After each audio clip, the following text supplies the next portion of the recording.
irmãos, nós iniciamos uma série de mensagens a respeito do tema da Reforma Protestante, os 5 solas da Reforma Protestante. E domingo passado nós estivemos dando uma olhada a respeito do que foi o movimento da Reforma Protestante, o impacto que a Reforma Protestante trouxe para a época do século XVI, aonde teve início na Alemanha, e depois a Reforma Protestante chegou também na França.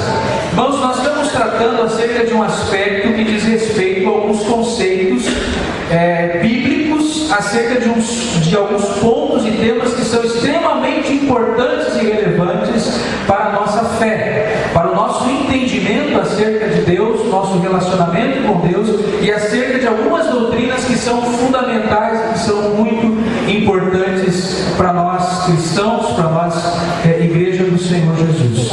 Mas a Reforma Protestante teve impacto também em muitas áreas. A Reforma Protestante trouxe mudanças significativas também para o cenário econômico da época, para o âmbito político também, na questão das ciências também. A Reforma Protestante teve uma influência muito forte também em muitas outras áreas, mas nós estamos abordando apenas um aspecto que é a questão bíblica ou a questão teológica da importância do impacto que a Reforma Protestante teve. Foram algumas ideias, alguns pensamentos revolucionários que partiram de alguns reformadores, alguns homens que Deus levantou para questionar e repensar alguns dogmas e alguns conceitos da Igreja Católica Romana na época. Então, meus irmãos, hoje nós vamos tratar um dos solas, ou um dos fundamentos também, dos pilares da Reforma Protestante, que é o sola gratia, ou somente a graça. Somente a graça. Nós vamos hoje refletir um pouco, meditar um pouco acerca desse tema tão importante que é a graça de Deus. Então esse é um pilar da Reforma Protestante. Nós vimos no domingo passado a respeito da fé, sola fide, somente a fé, e hoje nós vamos ver acerca da graça, o conceito da graça de Deus. Meus irmãos, hoje no contexto que nós vivemos, é muito propício nós estarmos tratando acerca desse tema da graça de Deus, porque nós vivemos hoje num tempo em que nós como igreja temos sido muito influenciados por uma série de pensamentos, valores, ideias que são extremamente distorcidas e antagônicas à fé e aos fundamentos da nossa fé. Especialmente no que diz respeito à graça de Deus. Hoje, muitas pessoas por aí têm uma ideia de que se algo é de graça, é porque não tem valor, não é mesmo? Se uma coisa é de graça, é porque isso não deve ter muito valor, isso não deve ter muita importância assim, porque não seria de graça. Você já ouviu aquela frase que diz assim: de graça até injeção na testa? Não sei se você já tomou uma injeção na testa. Eu nunca tomei, né, para saber como é que é tomar uma injeção na testa, né? Mas essa é uma frase muito conhecida: de graça até injeção na testa. Essa ideia popular é a ideia que as pessoas têm hoje. Se alguma coisa nos é dada, nos é oferecida de graça, é porque não deve ter muito valor assim, não deve ter muita importância. Se todo mundo tem, se todo mundo recebe, não é sinal que não é tão valioso e tão precioso assim. Mas, meus irmãos, tudo aquilo que está disponível para nós, tudo aquilo que nos é dado de uma forma gratuita, não significa que não tenha um valor intrínseco, um valor inerente nisso. E quando nós tratamos e lidamos com o conceito, com a ideia da graça de Deus, nós temos que lembrar e pensar que a graça de Deus, ela é preciosa, meus irmãos. Ela tem muito valor, porque ela custou a vida de Jesus, custou a vida de Cristo, o nosso Senhor e Salvador. Uma vez eu estava na Expo Inter, com a minha esposa, faz alguns anos que a gente foi na Expo Inter, e de repente eu fui abordado, teve uma pessoa que nos abordou ali e tentou vender para nós uma assinatura de uma revista por um ano. E começou a apresentar aquilo, e essa pessoa, esse vendedor que nos abordou ali, pelo que tudo indica, era um baita do negócio. Parece que era a assinatura por um ano de graça, você não precisava pagar nada e você recebia aquela revista na sua casa. E aí a minha esposa, que é mais escaldada do que eu, no que diz respeito a essa questão, né, ela disse assim, vamos embora. Mas eu disse assim, não, opa, deixa eu escutar para ver a proposta, quero ouvir, né? Mas ela já sentiu que alguma coisa no ar ali estranha, né? Mas eu falei, não, uma assinatura de um ano de graça, eu vou parar aqui para escutar, para ouvir, e depois eu vou ver se eu vou ou não aderir, né, a essa promoção aí, e se eu vou pegar essa revista e essa assinatura. Então eu fiquei ali ouvindo. Meus irmãos, eu fiquei ali quase 30 minutos. Quase 30 minutos ouvindo aquele vendedor. E no final, quando chegava no final, que aí eu ia entender como é que tudo ia funcionar, ele disse assim, olha, mas tem uma taxinha, né? Aí começou a me falar de uma taxa, só que ele falou depois de 30 minutos. Então aquela conversa, eu já tinha perdido 30 minutos só naquela conversa. Já me custou tempo. 30 minutos da minha vida. Meus irmãos, às vezes você pensa assim, o que é 30 minutos? O que é meia hora? É tempo da sua vida. Tempo que você poderia estar investindo.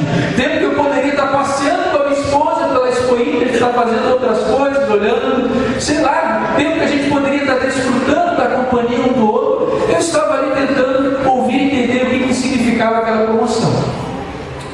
Me custou 30 minutos. E no final ainda, aquele rapaz disse, olha, tem essa taxa aqui. Eu disse, não, mas eu achei que era de graça. Não, mas essa taxinha, sim. Então eu ia ter que desembolsar mais um dinheiro ainda no final.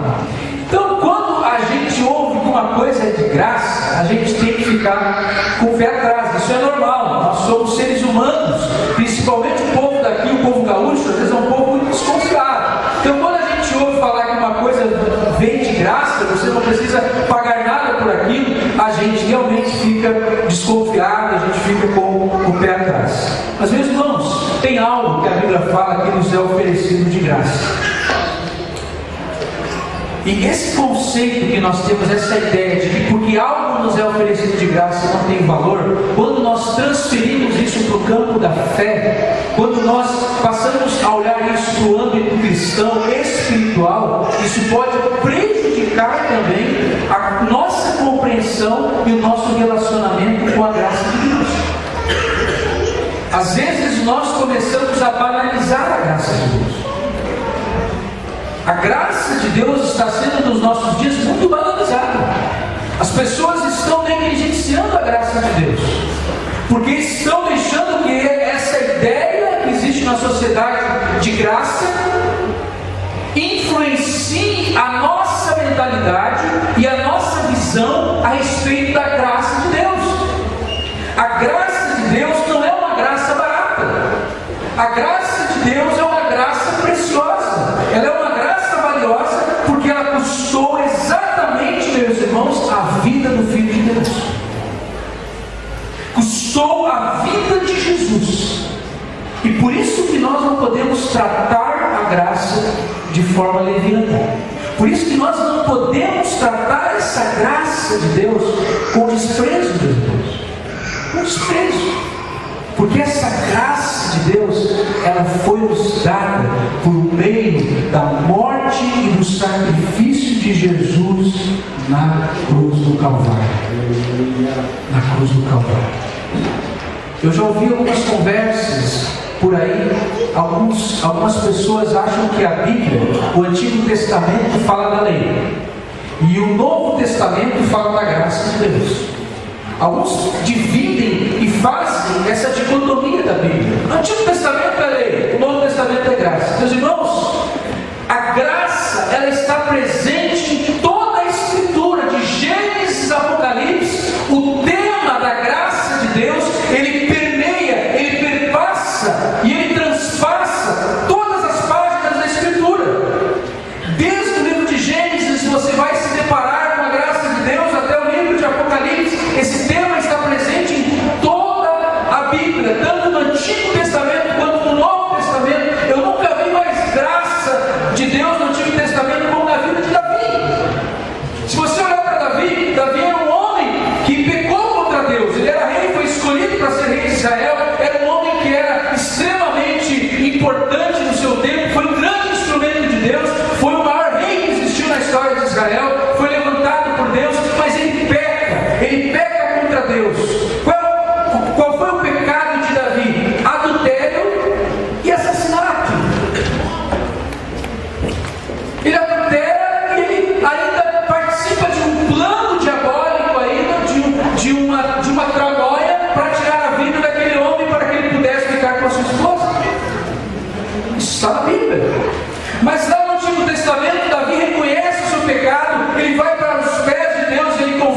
que Davi foi perdoado por Deus. Graça de Deus que se derrama sobre a vida de Davi. Não tem outro personagem do Antigo Testamento que eu vejo mais graça de Deus do que na vida de Davi. Eu encontro muita graça de Deus na vida deste homem. Nós não podemos dividir a Bíblia entre o Antigo Testamento, trata da lei, e o Novo Testamento, da graça. A graça de Deus é o tema que está em toda a Bíblia. Toda a Escritura, toda a palavra de Deus vai tratar acerca de um Deus de amor, de bondade, de misericórdia, de graça. Um Deus que chama, um Deus que se importa, um Deus que se interessa, um Deus que é bondoso, um Deus que tem planos para a nossa vida. A Bíblia vai tratar a respeito desse Deus que é misericordioso, que é generoso, que é gracioso. Glória. A Bíblia não vai falar de um Deus que é indiferente, um Deus que é apático, um Deus que é frio. Não, a Bíblia não vai nos apresentar um Deus que é indiferente, mas a Bíblia vai nos falar acerca de um Deus que está presente na nossa vida, um Deus que é presente na nossa vida em todas as situações, um Deus que está presente na história do universo. Existiu um conceito alguns anos atrás que Deus criou o mundo como um relojoeiro que faz um relógio, então ele dá corda naquele relógio e aquele relógio começa a funcionar sozinho por si só. Tem muitas pessoas que têm esse conceito de Deus. Deus criou o universo, colocou esse planeta, esse universo para funcionar, depois ele sai de cena, então ele deixa esse universo que ele criou à deriva, entregue, funcionando por si só. Deus não é esse Deus. Deus é um Deus que cria, ele faz, ele participa de tudo aquilo que ele faz e ele está envolvido, ele está presente na sua criação. Ele é um Deus que quer nos trazer para perto e para junto dele. Ele é um Deus de graça. De graça. É esse Deus que está presente na Escritura. É esse Deus que se revela a nós. Um Deus cheio de graça, de bondade e de misericórdia. Amém, irmãos? Nós não podemos baratear a graça de Deus. Não podemos tratar acerca da graça de Deus de forma leviana, como se nós estivéssemos tratando qualquer coisa, um produto, alguma coisa que foi nos entregue, de qualquer maneira. A graça de Deus, o reconhecimento do valor da graça de Deus, nos leva a uma vida de total e absoluta rendição ao seu reino. Quando nós temos um conceito elevado da graça de Deus, quando nós enxergamos o valor da graça de Deus, entendemos que a graça de Deus ela é valiosa, ela é preciosa, aí nós passamos a viver uma vida de total e absoluta rendição a Cristo, ao reino de Deus. Eu gostaria de ver com vocês aqui, meus irmãos, com base nesse tema, alguns aspectos da graça de Deus que elevam o seu valor em nossas vidas. Algumas características, algumas dimensões da graça de Deus que nos levam e elevam o valor dessa graça de Deus nas nossas vidas. Em primeiro lugar, meus irmãos, a graça de Deus rompe com todas as barreiras étnicas e sociais. A graça de Deus rompe com toda e qualquer barreira que está construída na humanidade, seja ela qual for, étnica ou social. Porque, meus irmãos, a graça de Deus significa que Deus ele abre as portas para que todos possam se aproximar dele, indistintamente. Deus não faz predileções. Deus não tem um povo predileto. Deus não tem filhos prediletos. Deus ama a todas as pessoas, independente da sua nacionalidade, independente da sua origem, independente da sua classe social que ela pertença. A graça de Deus, ela se estende a todas as pessoas. Não existem mais barreiras sociais, éticas, seja lá quais forem. O Evangelho da graça de Deus é esse Evangelho que rompe, meus irmãos, com toda e qualquer barreira que possa existir. Por que eu digo isso? Porque, meus irmãos, o povo judeu era um povo que se considerava o povo escolhido.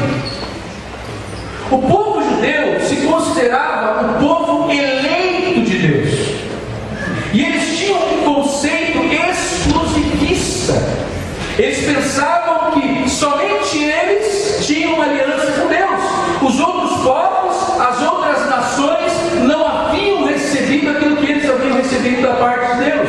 Eles tinham um relacionamento com Deus, eles gozavam e desfrutavam de um relacionamento com Deus que nenhum outro povo da terra tem e desfruta. O povo judeu tinha essa mentalidade de ser um povo exclusivo de Deus.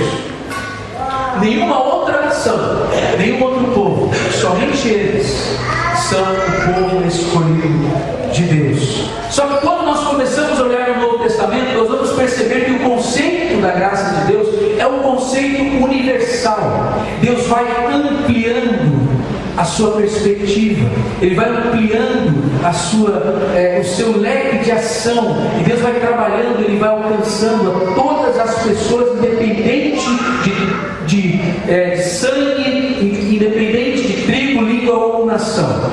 Meus irmãos, nós vemos isso muito claro no Novo Testamento, no exemplo do apóstolo Pedro. Pedro era alguém que tinha uma resistência, tinha um bloqueio na sua vida. Para ele, a graça de Deus, essa mensagem da graça, não combinava, não descia para ele. Nós sabemos que aquele apóstolo que Deus escolheu para levar o evangelho da graça foi o apóstolo Paulo. O apóstolo Paulo teve essa revelação de Deus a respeito da graça de Deus. Só que o apóstolo Pedro ainda não tinha recebido essa revelação acerca da graça de Deus. Então para Pedro era difícil entender que agora não era somente o povo de Deus que tinha acesso às bênçãos e às promessas de Deus. Não era somente, Deus não havia se manifestado apenas para os judeus, mas Deus agora estava estendendo a sua graça a todos os povos e nações da terra. E aí o que Deus faz, meus irmãos? Deus aparece para Pedro. Pedro estava de jejum, estava orando, e de repente ele tem uma visão, de repente um lençol aparece diante de Pedro. E Pedro vê naquele lençol vários animais ali. E muitos animais que eram considerados impuros para os judeus. Os judeus não podiam comer, porque a lei do Antigo Testamento dizia que aqueles animais eram impuros. E Pedro se depara com aquele lençol, com aquela visão, ele está ali diante daquela visão, e de repente Deus fala com Pedro e diz: mata e come. Pedro olha para aquilo e diz: Senhor, como é que eu vou comer? É impuro. E Deus fala para Pedro: não chame de impuro aquilo que eu purifiquei. O que Deus estava fazendo aqui, meus irmãos? Trabalhando no coração de Pedro, levando Pedro a entender que o Evangelho estava ali para libertar o homem de toda a escravidão, do jugo da lei, e estava ali para ser revelado e estendido a todas as pessoas. A todas as pessoas. Pedro custou entender isso. Essa ficha custou cair na mente de Pedro, porque Pedro não conseguia entender, porque até então Pedro achava que Deus era um Deus que tinha predileção por um povo. Deus tinha separado um povo, e Deus tinha um plano apenas com Israel.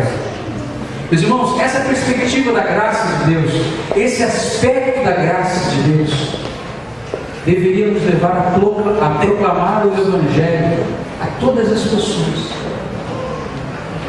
Quando a gente começa a entender essa dimensão da graça de Deus, nós não conseguimos ficar sem anunciar essa graça. A gente percebe que a gente não pode se eximir dessa tarefa, dessa responsabilidade de proclamar o Evangelho da graça de Deus a todas as pessoas, independente de quem elas sejam, de onde elas vieram e onde elas nasceram. A graça de Deus se manifestou a todo homem na pessoa de Jesus Cristo. Meus irmãos, nós precisamos ganhar Gravataí para Jesus. A graça já foi manifestada. A graça já te alcançou. Já te alcançou, meu irmão. Senão você não estaria aqui hoje. Se você está aqui hoje, foi porque a graça de Deus te alcançou. Se essas pessoas se batizaram aqui hoje e deram testemunho da sua fé em Jesus, foi porque um dia a graça de Deus chegou a essas pessoas e alcançou a vida delas também. Agora nós precisamos deixar que essa graça de Deus flua através de nós e alcance outras pessoas também através da nossa vida. Meus irmãos, nós precisamos tomar a cidade de Gravataí para Jesus. Tomar essa cidade para Jesus. Nós precisamos tomar a cidade de Gravataí para Jesus. Deus quer nos entregar pegar essa cidade, porque a graça dele está se derramando nessa cidade, e está se derramando sobre a nossa vida, está se derramando sobre a sua igreja. Meus irmãos, o Evangelho da graça de Deus rompe com todas as barreiras, todas as barreiras. Lá no Novo Testamento, o apóstolo Paulo vai dizer: não existe mais gentio, grego, homem ou mulher. Deus fez desses povos um único povo. Um único povo. Quando nós nos reunimos como igreja, aqui nós estamos reunidos aqui como um povo só. Um povo só. Independente se você é jovem, velho, se você é branco, amarelo, preto, independente da sua cor de pele, independente da sua situação financeira, social, nós, quando nos reunimos aqui para adorar a Deus, nós nos reunimos como um único povo. Amém? Amém. Um único povo, porque a graça de Deus rompe com todas essas barreiras que nós muitas vezes criamos, que nós mesmos muitas vezes estabelecemos. Meus irmãos, em segundo lugar, a graça de Deus estabelece um novo padrão de relacionamento horizontal e vertical. A graça de Deus, ela redefiniu o nosso modo de se relacionar com Deus e de se relacionar com o nosso próximo também. O povo judeu no Antigo Testamento vivia sob o regime da lei. Eles tinham uma relação com Deus que era baseada, meus irmãos, numa lógica retributiva. Eu faço para que Deus seja bom para comigo. Eu vou obedecer e vou cumprir a lei de Deus para que Deus me abençoe, para que Deus faça com que eu prospere. Mas quando a gente olha para a vida de Jesus, para a obra de Jesus, para aquilo que Ele realizou, nós percebemos que isso muda, meus irmãos. O nosso padrão de relacionamento com Deus, ele é mudado, ele é alterado através da graça de Deus. O nosso relacionamento vertical com Deus e o nosso relacionamento horizontal com as pessoas, com o nosso próximo, ele é mudado, ele é impactado, ele é transformado por meio da graça de Deus. Amém? Amém. Um exemplo muito claro na Bíblia, meus irmãos, é o exemplo daquela mulher que foi pega em adultério na Bíblia. Aquela mulher que foi pega em adultério, o povo se reúne em volta daquela mulher, as pessoas começam a olhar para aquela mulher e imaginam o constrangimento que ela não deveria estar sentindo naquele momento. As mulheres no tempo de Jesus, elas não tinham voz, elas não tinham vez. As mulheres eram totalmente anuladas nos dias de Jesus. Uma coisa que Jesus fez, que eu percebo que isso é nítido na Bíblia, foi elevar o valor da mulher. Porque no tempo de Jesus a mulher realmente era tratada como uma propriedade. E Jesus restaura o valor intrínseco da mulher. E esse é um texto que pode ser usado para ressaltar essa qualidade, essa função de Jesus na sua época. E fazer com que as pessoas enxergassem as mulheres como sendo pessoas também amadas por Deus e também merecedoras da graça de Deus. Meus irmãos, Jesus se depara com aquela mulher. As pessoas estavam ao redor dela. E a Bíblia diz que as pessoas começaram a pegar pedras, estavam se preparando para apedrejar essa mulher, porque a lei de Moisés dizia que aquela pessoa que fosse pega em adultério deveria ser apedrejada. Interessante, né, meus irmãos, como os judeus, os religiosos na época de Jesus, eles aplicavam a lei de acordo com a sua conveniência. Quando era conveniente para eles aplicar, porque a Bíblia não fala que apenas as mulheres que eram pegas em adultério deveriam ser apedrejadas, mas todas as pessoas. E aqui nós só vemos a mulher. E cadê o homem? Cadê o homem aqui? Não vemos. Só vemos a mulher que foi trazida para ser apedrejada. Nós vemos a aplicação da lei de forma totalmente humana, natural, porque os religiosos daquela época faziam isso mesmo, distorciam a lei, aplicavam e adaptavam de acordo com as suas conveniências, de acordo com as suas vontades. Meus irmãos, Jesus aparece ali naquela cena, começa a escrever na lei, e depois que as pessoas estão prontas para para apedrejar aquela mulher. Jesus se levanta e olha para aquela multidão que está ali e diz: olha, aquele que não tem pecado, que atire a pedra. Aquele que não tem pecado, atire a primeira pedra. O que Jesus faz aqui? Jesus coloca um espelho diante de cada uma daquelas pessoas. Aquelas pessoas estavam olhando para aquela mulher com as lentes da lei, não com as lentes da graça. Aquelas pessoas estavam olhando para aquela mulher através da lei, com as lentes da lei de Moisés, com ódio, com olhar de condenação, apontando um dedo acusador para aquela mulher. Mas Jesus aparece ali e diz: olha, aquele que não tiver pecado, que atire a primeira pedra. O que Jesus estava fazendo aqui? Estava colocando um espelho na frente de cada uma daquelas pessoas, para que elas pudessem olhar para si mesmas e perceberem que elas eram tão pecadoras quanto aquela mulher. O texto diz que uma por uma foi soltando a pedra, foi indo embora e foi deixando aquela mulher sozinha ali com Jesus. Meus irmãos, às vezes o que falta para nós é um espelho em casa. Tem gente que não tem espelho em casa. Tem gente que tem dificuldade de se enxergar no espelho e de perceber que ela é tão falível quanto as outras pessoas, e que ela é tão carente, dependente da graça de Deus quanto qualquer outra pessoa. Sabe, meus irmãos, às vezes nós temos essa tendência de agir como aquelas pessoas que estavam diante daquela mulher, prontos para apontar o dedo, prontos para trazer uma palavra de condenação para aquela mulher, prontos para dar um veredicto para aquela mulher: ela merece a morte. Nós às vezes fazemos isso com os nossos irmãos, com a nossa família, com as pessoas que estão próximas de nós, porque nós não temos a perspectiva da graça de Deus. Nós não olhamos as pessoas da mesma forma como Deus olha e Deus vê.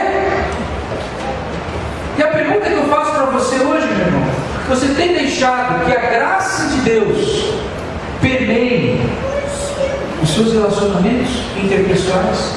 Que a graça de Deus flua e permeie os seus relacionamentos com os seus familiares, com os seus irmãos na igreja? Graça de Deus. Uma definição bem simples de graça é um favor imerecido. Imerecido. Uma definição simples do que é graça de Deus: um favor imerecido. Nós merecemos a morte, nós merecemos o inferno, nós merecemos a condenação, porque todos nós somos pecadores. Nós merecemos a ira de Deus, mas Ele decidiu nos amar. Ele decidiu enviar Jesus até nós e nos estender o perdão e nos estender a sua graça. Isso é graça, meu Deus. É perdão disponível a todos nós. A pergunta que eu faço aqui: será que nós temos deixado que a graça de Deus impacte as nossas vidas? Será que nós temos deixado que a graça de Deus transforme as nossas vidas e os nossos relacionamentos? Será que o ambiente da igreja é um ambiente de graça? Será que o ambiente da igreja é um ambiente repleto da graça de Deus? Será que nós somos graciosos, misericordiosos com as pessoas, com os nossos irmãos? Será que nós somos tolerantes? E quando eu falo em tolerância aqui, hoje a gente tem que tomar cuidado com a palavra tolerância, porque quando a pessoa ouve às vezes tolerância, significa que tudo pode, tudo é permitido. Eu costumo dizer que nós temos que ser inflexíveis com o pecado. Com o pecado, meus irmãos, não dá para a gente relativizar. Pecado é pecado. A gente tem que ser inflexível, a gente tem que endurecer em relação ao pecado. Nós temos que ser inflexíveis também em relação a Satanás. A Bíblia diz: resisti ao diabo e ele fugirá de vós. Então você não pode fazer corpo mole para o diabo. Você não pode dar brechas para Satanás na sua vida, dar margem para que Satanás haja e trabalhe na sua vida. Com o diabo você tem que jogar duro mesmo, você tem que ser inflexível com Satanás, mas você tem que ser flexível com as pessoas. Os nossos relacionamentos exigem que nós sejamos flexíveis. Tem pessoas que são duras, no seu trato com as pessoas, são duras, têm um coração de pedra. Os irmãos, com as pessoas nós temos que ser flexíveis. Seja duro com o pecado, seja duro com Satanás, mas seja flexível com as pessoas. Nós percebemos isso, meus irmãos, que falta graça de Deus dentro de muitas igrejas, falta graça de Deus dentro de muitos lares. Eu vejo que às vezes tem famílias que vivem nessa dinâmica. Você fez aquilo para mim, eu vou fazer aquilo para você. O sentimento de vingança no coração, mágoa, rancor, e vão alimentando essas coisas dentro do seu coração. E isso vai destruindo os seus relacionamentos, vai rompendo, vai quebrando os seus relacionamentos com os seus familiares, com as pessoas que você deveria mais exercer graça de Deus. Às vezes aquelas pessoas que a gente deveria mais ser gracioso, a gente é exigente. A gente cobra, a gente exige da pessoa algo que ela nunca vai poder dar e conceder. A gente tem uma expectativa em relação às pessoas de que elas sejam perfeitas para nós. E acabamos cobrando, e nós começamos a aplicar a lei, ao invés de aplicarmos a graça de Deus. Meus irmãos, quando não há graça, há desgraça. Quando a graça tira férias, a desgraça comparece. O que é desgraça? É falta de graça. Falta de graça. Quando você não exercita a graça de Deus na sua vida, quando você não manifesta a graça de Deus na sua vida, meus irmãos, pode estar preparado para a desgraça. Famílias hoje estão sendo desgraçadas, lares desgraçados, a sociedade, o mundo em que nós vivemos está sendo desgraçado. Por quê? Porque muitas vezes nós não estamos sendo um canal da graça de Deus. Nós não estamos sendo um instrumento da graça de Deus na vida de outras pessoas. E aonde você percebe que há falta de graça, meus irmãos, traga graça para aquele lugar. Porque senão o caos, a desgraça vai se instalar ali naquele lugar. Uma coisa que eu gosto muito de ver numa pessoa é a seguinte atitude, meus irmãos: eu errei. Admitir que errou. Se tem uma coisa que agrada a Deus, é quando a gente admite que nós falhamos, que nós erramos, que nós pecamos. Uma pessoa que nunca admite que está errada, ela precisa conhecer mais a graça de Deus. Ela precisa buscar mais a graça de Deus na vida dela. Tem pessoas que têm uma dificuldade tremenda de admitir que estão erradas. Falta de graça. Graça de Deus na vida dela. Os irmãos, como é bonito quando uma pessoa reconhece e diz: olha, eu errei, eu falhei, eu preciso da graça de Deus. Eu preciso da graça de Deus. A graça de Deus, ela estabelece um novo padrão de relacionamento para com Deus e para com as pessoas também. Em terceiro lugar, a graça de Deus confronta o anseio humano por prestígio e valor. Veja comigo esse texto de Romanos capítulo 3, versículo 9. Romanos capítulo 3, versículo de número 9.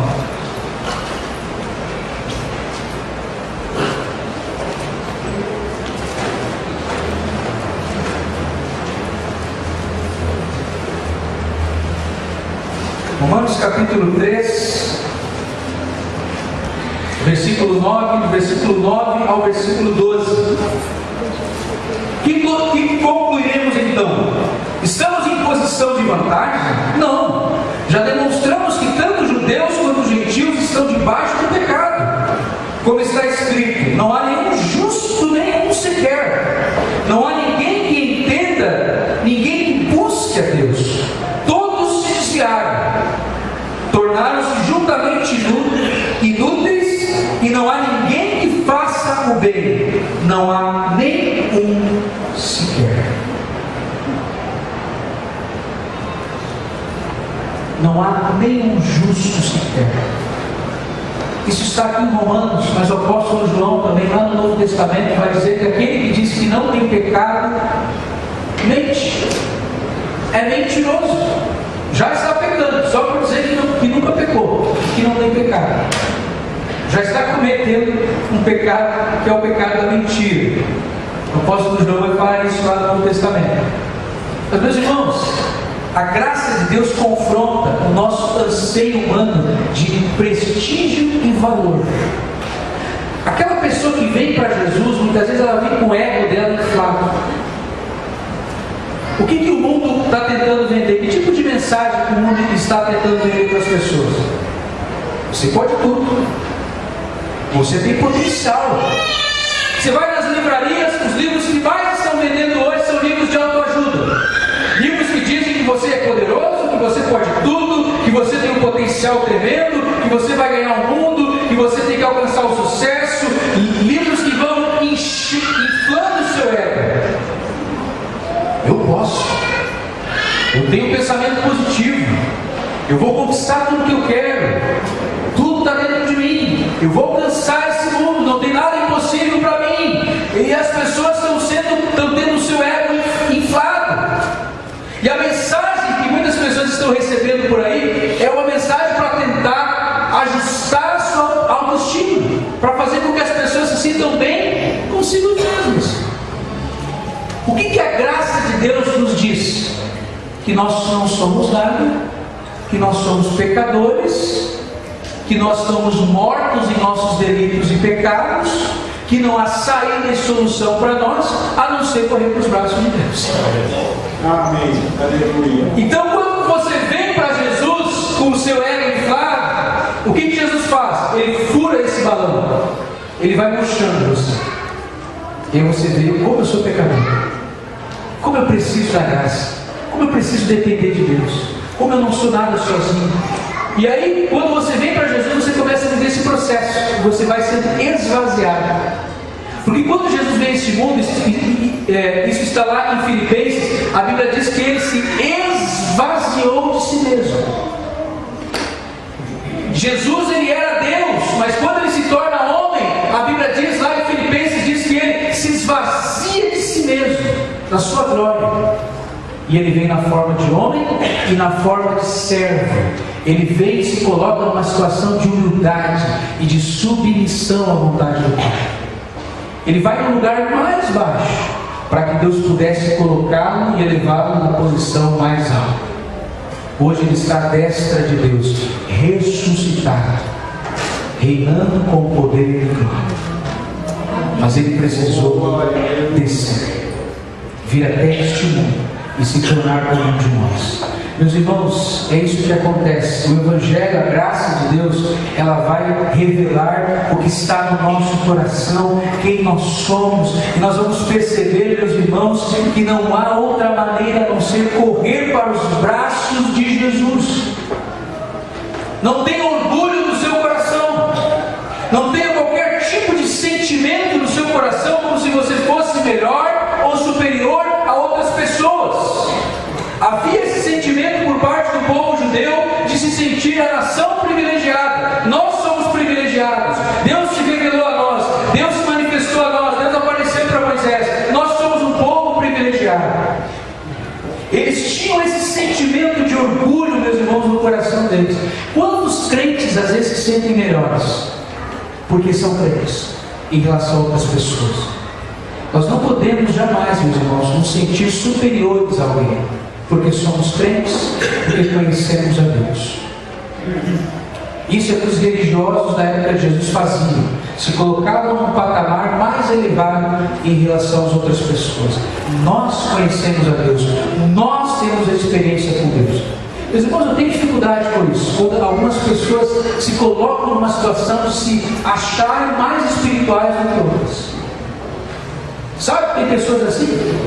Parece que ela acorda de manhã e diz assim: eu tive uma reunião com a Trindade hoje. Eu participei de tinha um irmão que tinha tanta intimidade com Jesus, ele escreveu um livro, esse abençoado, ele escreveu um livro sobre isso, né? E disse que estava indo se barbear, e aí Jesus apareceu para ele na porta do banheiro. Aí ele olhou para Jesus e disse assim: vai lá para o meu quarto daqui a pouquinho. Que intimidade com Jesus. Vai lá para o meu quarto, eu estou só terminando de fazer a barba e já estou indo para lá. Meus irmãos, pessoas que se colocam numa situação como se fossem mais espirituais, como se fossem melhores, como se fossem mais próximas de Deus, e se colocam numa situação de superioridade. Isso não vem de Deus. Isso não vem de Deus, meus irmãos. A Bíblia diz que aqueles que se humilham, Deus exalta. Aqueles que se humilham, Deus exaltará. No seu tempo, Deus vai exaltar. Meus irmãos, todos nós estamos no mesmo patamar. Todos nós somos filhos de Adão.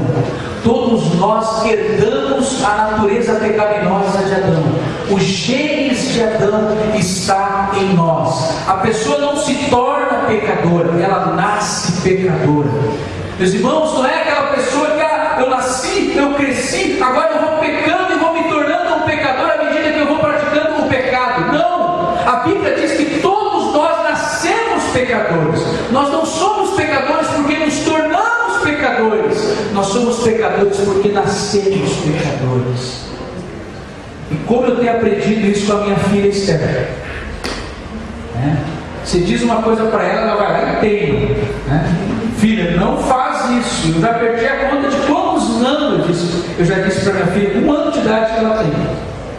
Imagina, 1 ano de idade, já perdi as contas de quanto não eu disse para ela, todo dia, não.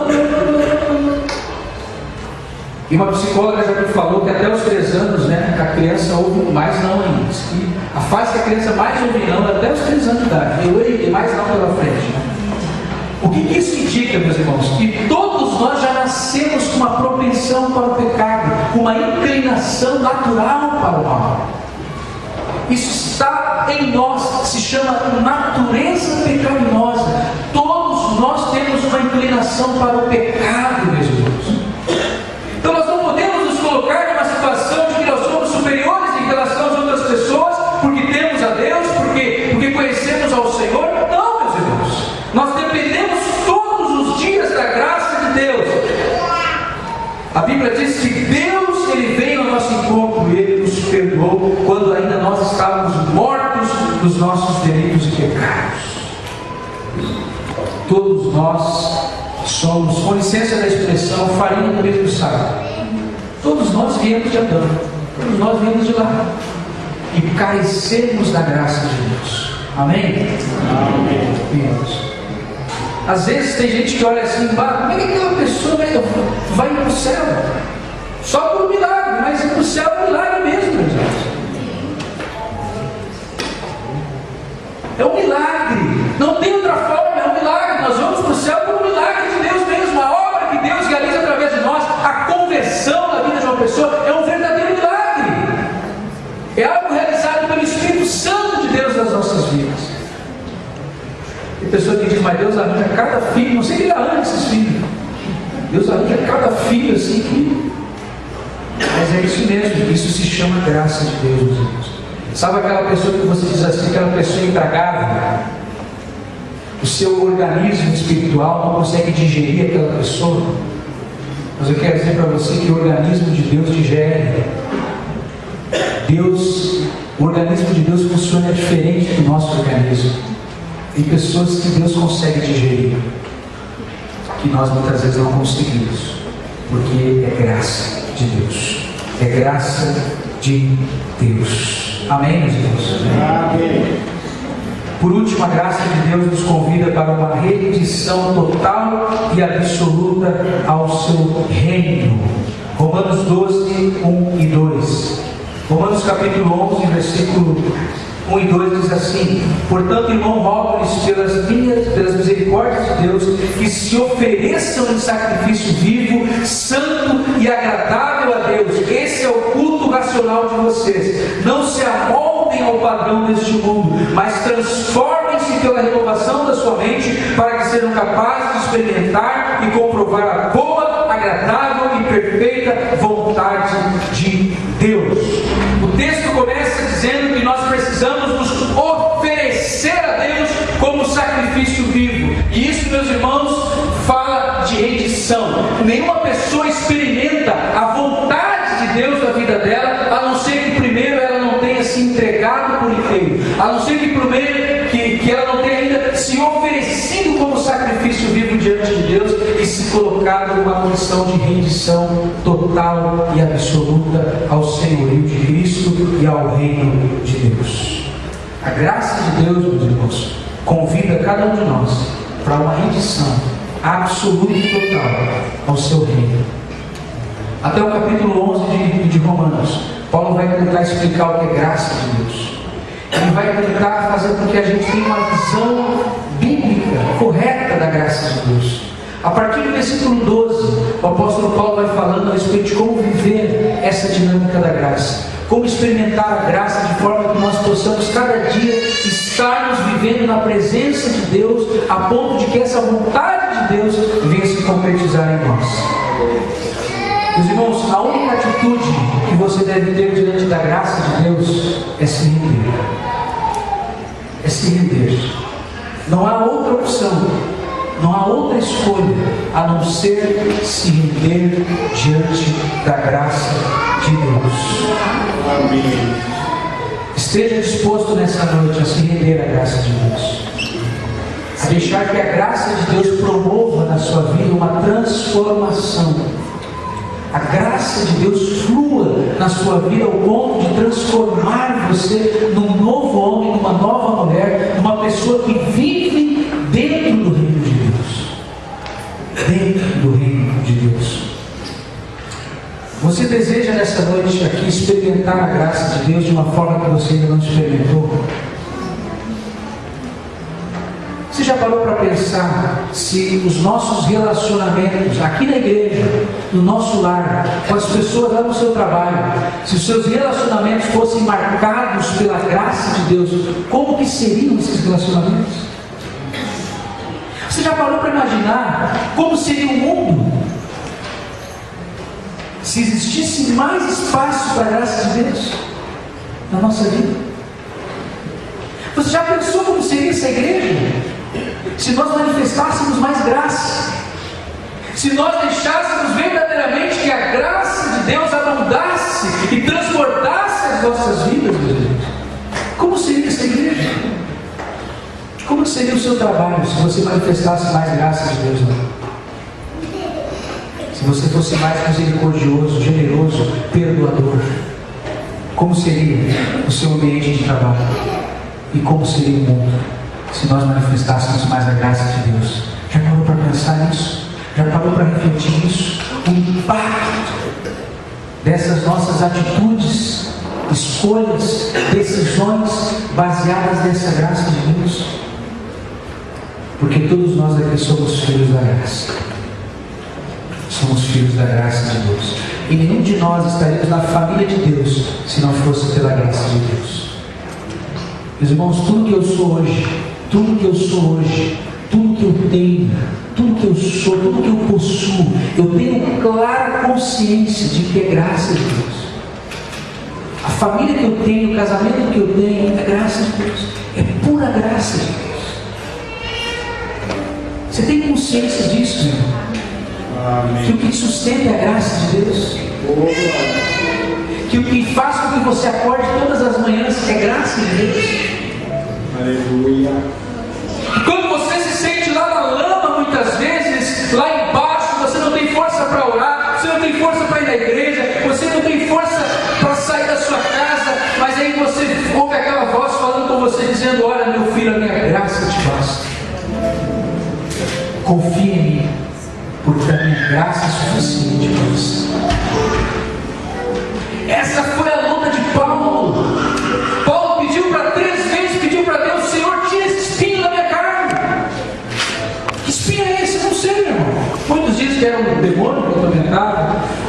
dizem que eram alguns hereges que estavam infiltrados na igreja e que afligiam muito o apóstolo Paulo.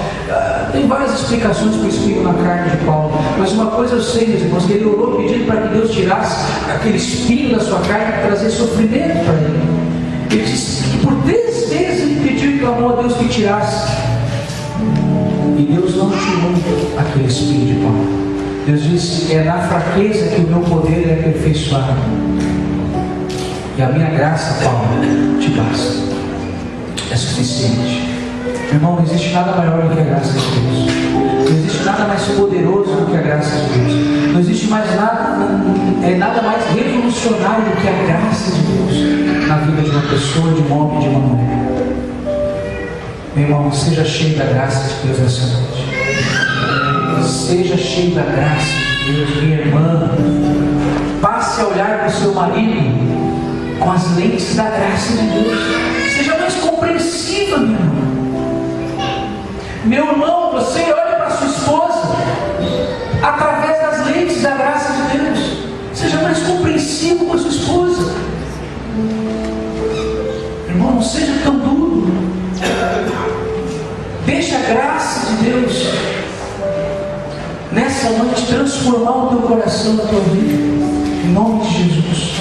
Experimente a graça de Deus nessa noite. Deixa a graça de Deus hoje transformar a sua vida, mudar a sua história, porque é isso que Deus quer fazer hoje aqui, em nome de Jesus.